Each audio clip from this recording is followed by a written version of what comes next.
Wala. Oo. Alright mga boss, mga ma'am, mga sir. Merong property for sale dito sa Liwliw. Kung matatandaan ninyo, eto dati na i-vlog ko na po itong resort na to. For sale pa rin yata yan hanggang ngayon, no, mga bro? Alright. Pupunta natin yung for sale na resort dito sa Liwliw. Okay, itong dinadaanan natin, this is the only... Ito lang bang pwede nilang pasukan? Kung sakasakali? Okay, paano yung mga sasakyan nila kung sakasakali? Dito po yung parking. Ito yung parang sinasabi ng bali ng Liwliw, no? Alright. Saan ba yung binibenta? Papasok sa loob. Okay. Parang village to, di ba? Itong lugar na to. Opo. Dito yung mga resort. Kaya po talagang may naglalakad talaga yung mga hotel. Okay. Alright. Ito talaga yung entrance natin. Opo. Wala bang ibang way? Well, di ba meron doon sa Bali? Hindi ba? Samba. El Zamba? Wala bang daan dyan going out? Dyan po, dito po kasi mas malapit ang audit. Bakit? Ano? Kaya ako ng camera, sir. Bakit ayaw mo ng camera? Ayan, no? Ang sexy ng mga kasama ko yan. Hindi kasi may sasabihin kasi ako sa'yo. Ano sabihin mo? Hindi na kasi makapaghintay eh.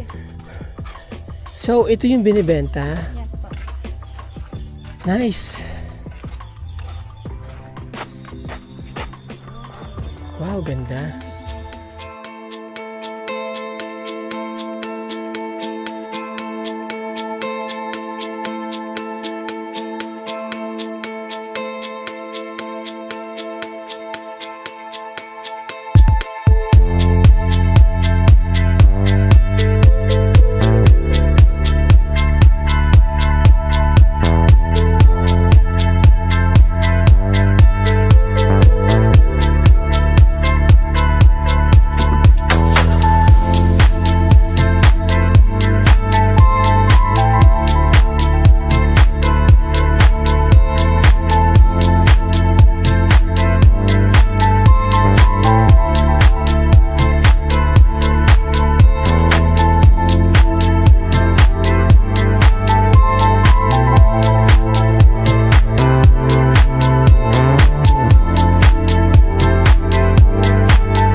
to.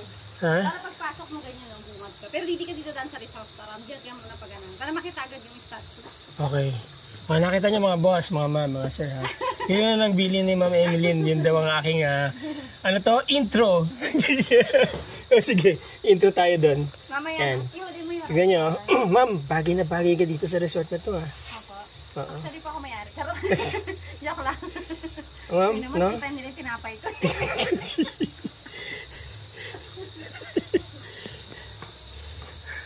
Ma'am, alam mo bagay na bagay ka rin dito sa resort. Alam mo bakit? Alam mo kung bakit? Bakit? Yung kulay mo nagbi-blend.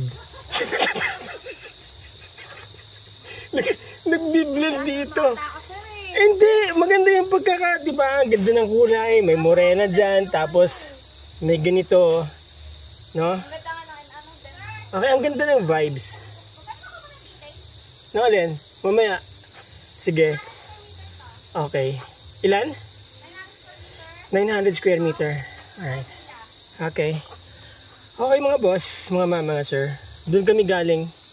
Yan. Kapag pupunta kayo dito sa resort na to, magpa-park kayo doon. Wala po kasing ibang pwedeng pagparkan. And then maglalakad sila. May lalakaran po na bridge. Tapos papasok dito sa resort. So mula doon siguro mga about 300 meters. Nandito na po kayo. Walk through muna tayo at tignan nyo muna yung ganda ng design niya. Ang ganda ng ambience, no? Oh. Actually, mga ma'am, mga sir, you're not just buying the place, but you're also buying the idea or yung vibes, di ba? Diba? Hindi mo na kailangang maghanap pa ng interior designer para ipa-design ng ganito ito. You already have it. You know? No? Para ka na sa Indonesia. Tapos meron dalawang Indonesians. Sabadi ka! Mukha Thailand yun. Thailand yun. Ay, hindi na. Japanese Okay. naman sana sinabi mo, sir. Japanese. Oh. Alright. Nice. Kapis, mga boss. At halatang, ano na, matagal na yung kapis na yan, ha? Now, ang maganda sa kapis, napapansin nyo, mayroong natural refraction ng light. Pag tinamaan to ng araw, maganda yung refraction niya. So, very natural. Okay. Pool. May dalawang ulo. Maganda, ang ganda ng lugar, no? Ayan,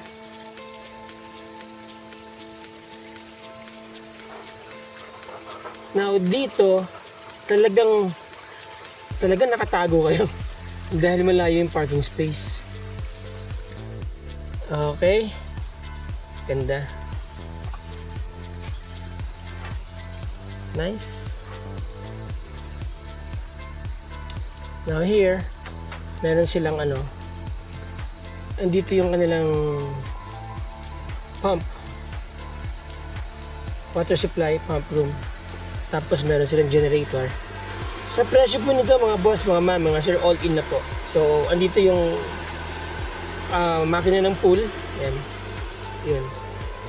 Nagsisirculate lang yan. Tapos, fini-filter. Babalik niya yung tubig doon, malinis ulit sa pool, And then, meron silang reservoir dito ng tubig. Okay. Tapos, ito, may mga filtration system. Para siguro sa drinking water yan. Ayan, At dadaan dito sa bomba. I-filter niya. Para siguro hindi maalat. So rin yun. And then, lalagay niya dito. Sa tangke. Bukod meron pa doong pressure tank doon. Alright.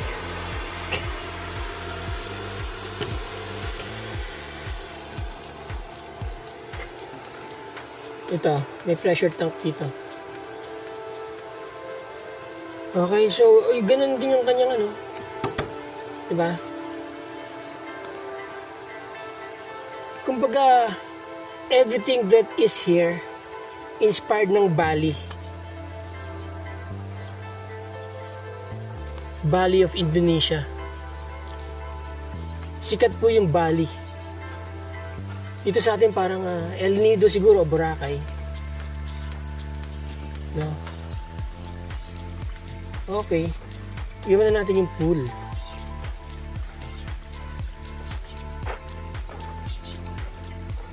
Pero dito muna tayo, check muna natin ito. Yan. Meron dining area dito, no? Pwede siguro kayo magdala ng inyong mga lulutuin, mga dinnerwares, no? Then you can do your stuffs here. Luto.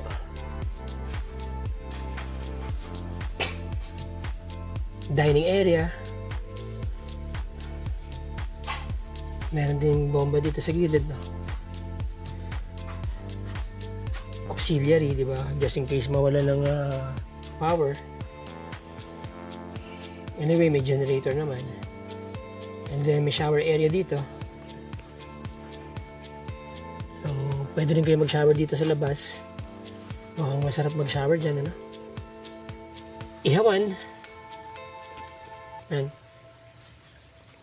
so while you're having party dito, may nag-iihaw dyan. Right?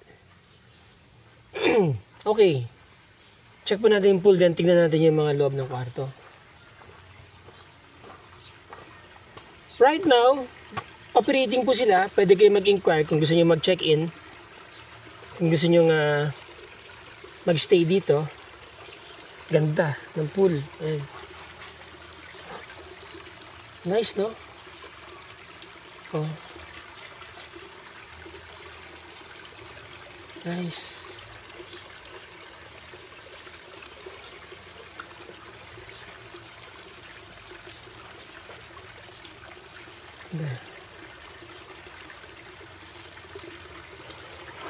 May mga stones na white. Talagang white stone to, mga boss. Hindi to pininturahan. Pag pinagkiskis niya yan, nag-spark. Tapos masarap tubig. Mukhang masarap maligo sa pool. Mainit. Sarah, hawakan mo yung tubig, parang ang sarap maligo. Hindi. Maligam-gam. Maligam-gam. Ha? Di ba? Dapat nagdadala kayo. Total, libre naman ngayon, no? Di ba? Kayo lang ang tao. Ako lang makakakita. Yee! Ha? Oo. Ganda.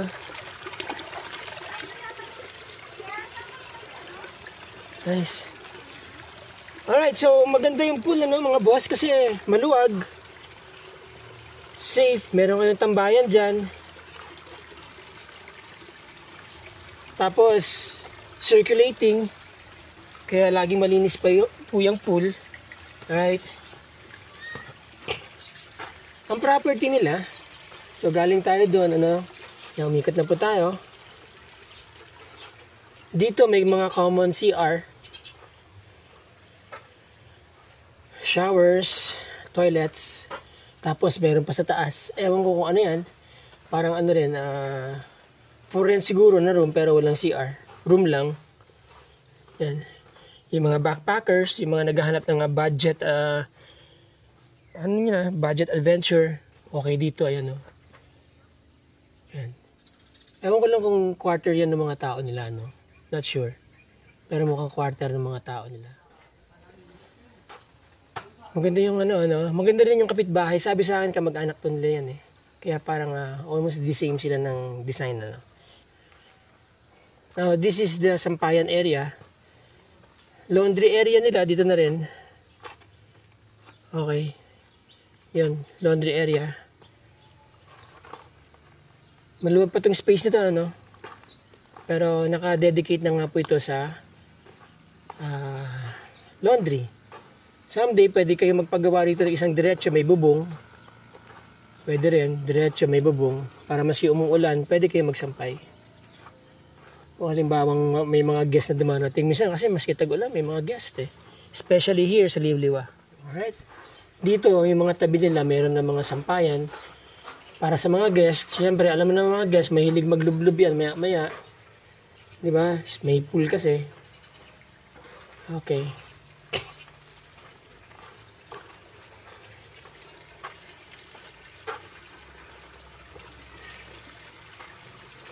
Check natin yung mga ano-ano. So basically, they have like 1, 2, 3, 4, 5, 6 structures. Tapos ito yung mga lower priced villas nila. Ito. And yan, higher price. As you can see naman, di ba? May attic pa yata. Tapos ito, ganun din. Okay? Pero feeling ko ito yung pinakamahal. Alright? So, ito yung restaurant. Ito, part pa po ito ng property. Ang total ng property is 900 square meters. Ito, ano to? Kitchen. Ito yung kitchen nila. So, mula dun sa resto, meron din access dito. Ano? Pwede ko makita? Kasama na po yung mga gamit, mga boss, mga mama. So, depende na rin yan sa magiging usapan niya ng may-ari, kung kasama na lahat yan. Ano po. But, sabi sa akin, fully furnished, fully operational, turnkey business. Kaya, I assume, kasama po lahat yan. Alright? So, yan.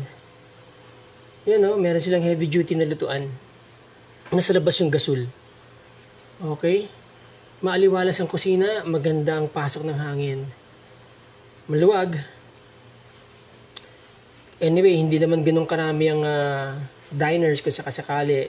Yung kitchen na to is enough na yan para, you know, makater yung mga orders and everything, no? Na magagaling dito sa kitchen. So nice. And then, syempre, paglabas nyo, ito na yung counter. Yun. So, ito yung ito yung ano nila, counter. This is where they, accept guests. Yun. So, pag may mag-i-inquire, nandito yung receptionist nyo, or kayo, di ba? Nandito yung mga dokumento, sales, manifests, business permit. At the same time, bar na rin siya. Diba? Ano, pwede kayo mag-shot. Tarangin natin yung mga chicks. Gusto niyo ba mag-shot? Ayaw daw. Okay, buti naman. Good girls. Okay, yan. Okay. So, there you go mga boss. Punta tayo sa technicals na po. Ito restaurant, nag-serve sila ng food. Naiamoy niyo yung serve sa atin? Naamoy niyo? Ha? Anong amoy? Ha? Ikaw, ano? Isa pa, okay. Tag-isang guest na lang kayo. Ano yung niluluto sa kusina? Lomi. Lomi, ikaw? Yun lang.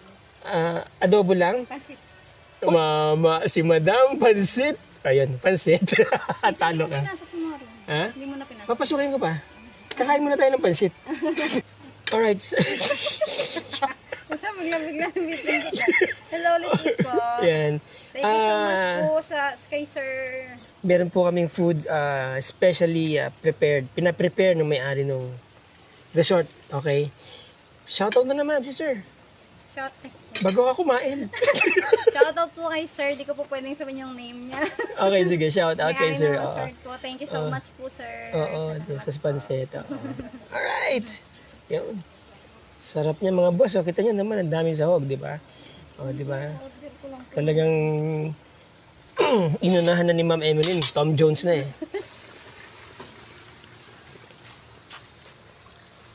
Yan ang itsura ng busog. Okay. Okay mga boss. Salamat sir sa pansit. Masarap po. Tignan po natin yung mga kwarto.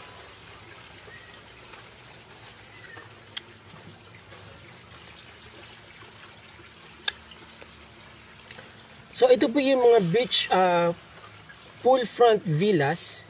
Yan, meron silang 1, 2, 3, no? Same sizes. Alright.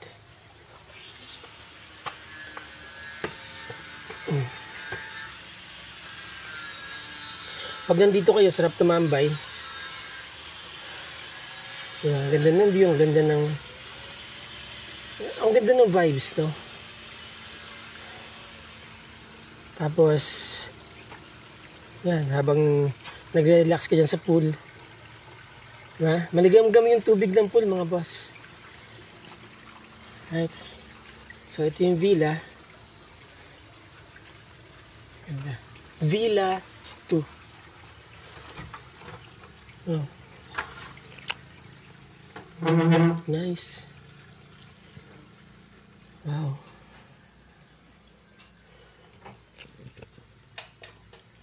Yun.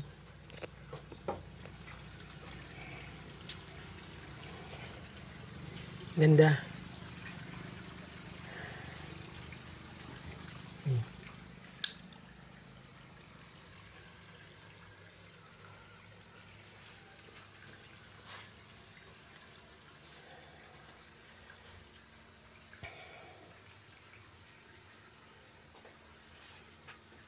Very cozy, mga boss, mga ma'am, mga sir. Parang ang sarap mag-overnight dito. Sa totoo lang, tapos pagkagising mo, no? Paglabas mo, may pool. Para kang nasa Indonesia. Diba? Alright, nice. Yun, no?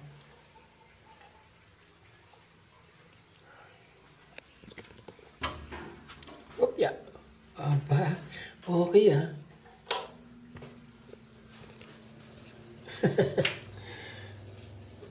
Sieving machine. Ayan, lababo. Ganda.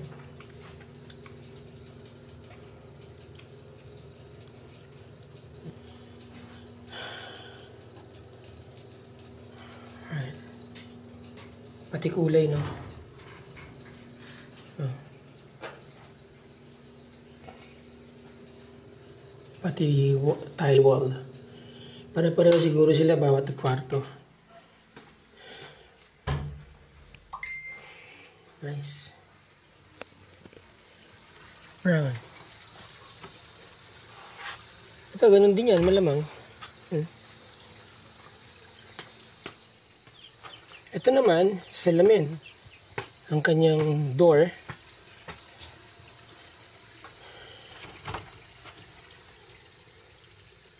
Ganun din ang layout sa loob. Right? So, yung door lang na iba dito sa lamin. At saka yung spot, syempre.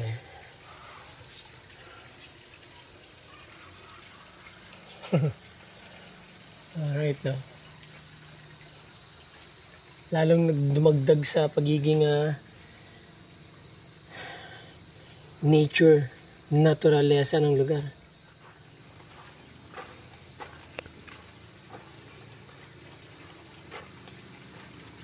Okay, check natin itong isa. Ito. Ganda rin pagkakagawa ng bubong dito, bago pa. Oh.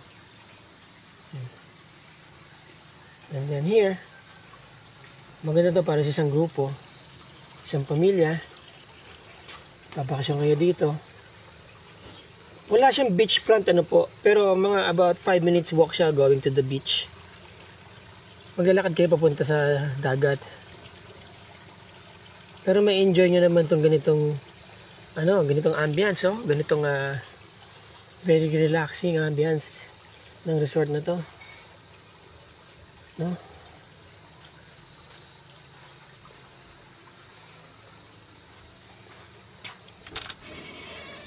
Yun.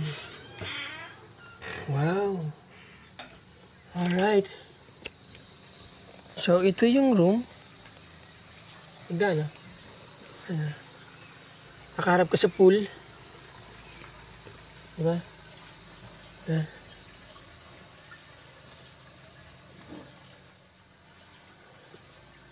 then, boom.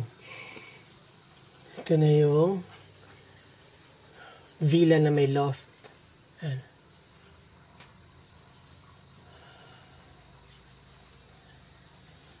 Okay, nandito yung CR. Merong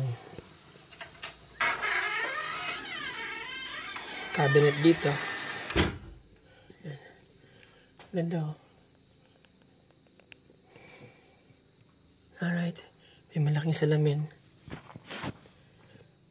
Naka-separate yung shower area sa lababo tsaka sa toilet. Diba?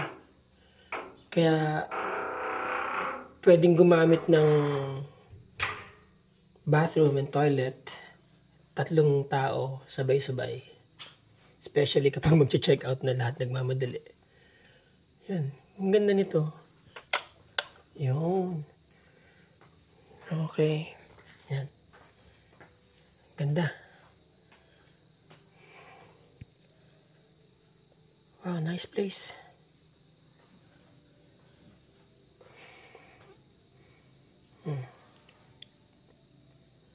Okay tayo sa taas. Alright. Let's go upstairs.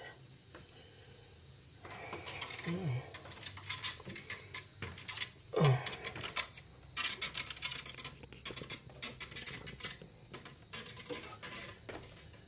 Wow.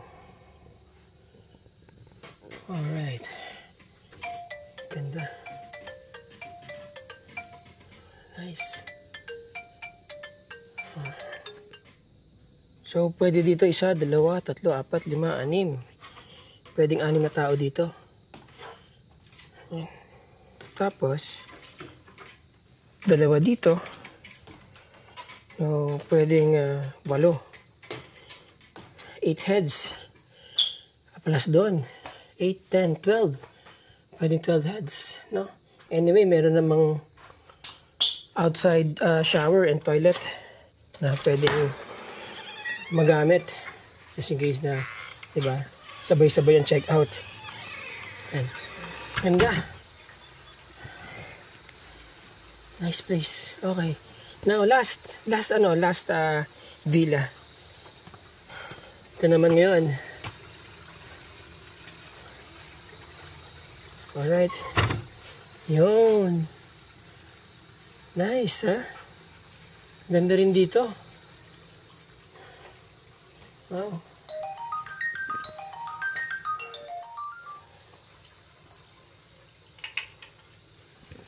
Wow. Nice. Nice.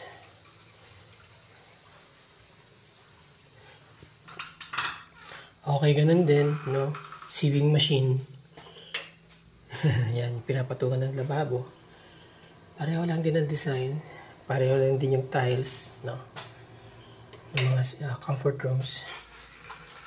Nagkakaiba-iba lang sila sa layout. Pero yung theme, nandoon. Diba? Ito maganda kasi pagbangon mo, makikita mo kagad yung pool, no? Parang tinatawag ka kagad ng pool. Ito yung loft.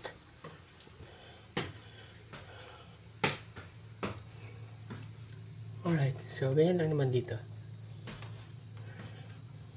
Iba din yung flooring nito. Oh, naka WPC na yung loob para hindi agad masira.